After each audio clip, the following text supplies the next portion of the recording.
Uma das maiores riquezas que um cristão pode ter é a capacidade de discernir espiritualmente. Em 1 Reis 3:9, encontramos o rei Salomão fazendo uma oração muito especial ao Senhor. Ele disse: dá, pois, ao teu servo um coração compreensivo para julgar o teu povo, para que eu possa discernir entre o bem e o mal. Como cristão, esse deveria ser um dos pedidos que fazemos a Deus todos os dias.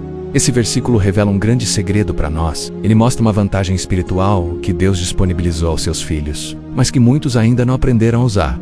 Mas afinal, o que é discernimento espiritual? Discernimento espiritual é a capacidade de entender o que Deus está dizendo em cada momento da nossa vida. É saber como o céu está nos guiando, é reconhecer o que vem de Deus e o que não vem. Neste mundo, muitas coisas não são apresentadas de forma clara. Nem tudo vem com uma etiqueta dizendo isso é bom ou isso é mal. Claro, existem situações óbvias, mas muitas vezes as coisas não são tão simples assim. Algo pode parecer bom, mas na verdade não ser bom para você. Algo pode ser bom para outra pessoa, mas não fazer parte do plano de Deus para a sua vida. Por isso, quando o discernimento espiritual está presente, fica muito mais fácil saber o que fazer e o que evitar. O discernimento também nos ajuda a identificar espíritos, quais vêm de Deus e quais não vêm. A Bíblia nos alerta que existem muitos falsos profetas e espíritos enganadores no mundo, e muitos deles se disfarçam de algo que parece ser de Deus. Em 2 Coríntios 11:14, a Bíblia diz que até o próprio diabo se disfarça como anjo de luz. É por isso que precisamos de discernimento espiritual.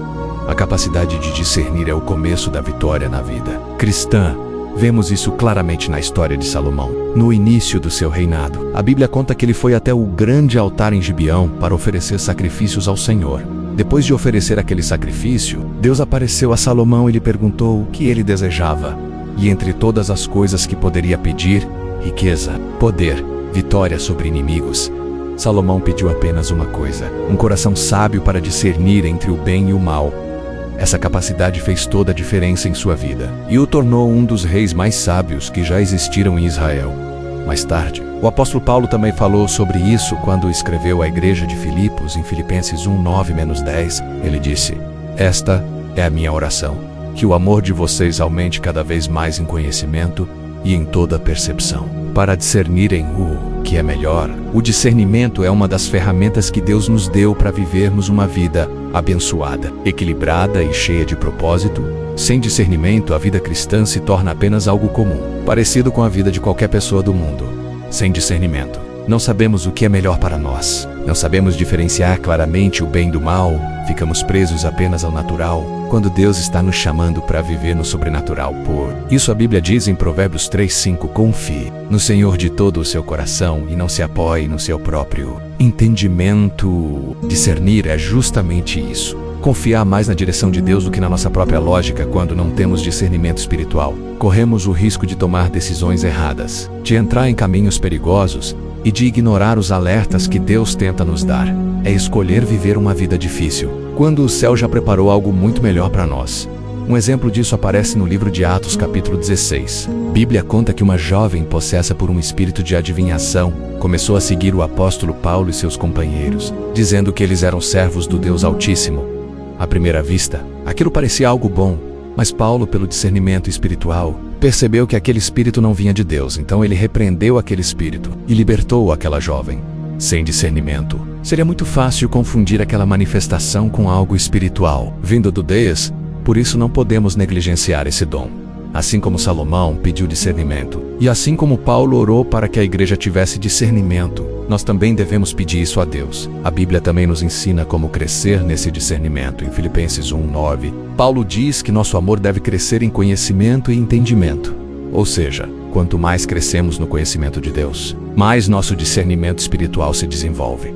Em Hebreus 5:14, a Bíblia diz que aqueles que são maduros têm os sentidos espirituais exercitados para discernir o bem e o mal. Tudo começa com oração, com um desejo sincero de ouvir a voz de Deus. Por isso, agora eu convido você a orar comigo. Pai, em nome de Jesus, eu te agradeço por este novo dia e por mais uma manhã na tua presença. Obrigado por abrir os meus olhos, os meus ouvidos e o meu coração para entender o que é o discernimento espiritual e como ele é importante para a minha vida. Perdoa-me, Senhor, por todas as vezes em que confiei apenas em mim mesmo e no meu próprio entendimento. Hoje eu te peço a tua graça. Assim como Salomão pediu, eu também te peço. Dá-me um coração sábio, dá-me a capacidade de discernir entre o bem e o mal. Ajuda-me a entender o que vem de ti e o que não vem. Abre os meus olhos espirituais, para que eu possa reconhecer a tua voz no meio de tantas vozes deste mundo e ensina-me a ouvir somente a tua direção. Remove toda a confusão, todo o engano e toda a voz do inimigo que tenta me afastar da tua vontade. Ajuda-me a crescer no conhecimento da tua palavra, para que o meu discernimento se fortaleça cada dia mais. Que o teu Espírito Santo me guie em cada decisão, em cada passo e em cada escolha da minha vida. Eu declaro que a partir de hoje os meus passos serão guiados por ti. Obrigado, Pai, porque eu sei que o Senhor ouviu esta oração. Em nome de Jesus. Amém. Se você fez essa oração com fé, eu creio que Deus começará a agir na sua vida de uma maneira nova. Você começará a perceber a direção de Deus com mais clareza em suas decisões, nos seus relacionamentos, em cada área da sua vida. E se essa mensagem falou ao seu coração, escreva amém nos comentários como um sinal da sua fé. E aproveite também para se inscrever no canal no secreto, para que possamos continuar buscando a presença de Deus juntos todos os dias. Que Deus te abençoe e tenha um dia cheio da presença do Senhor.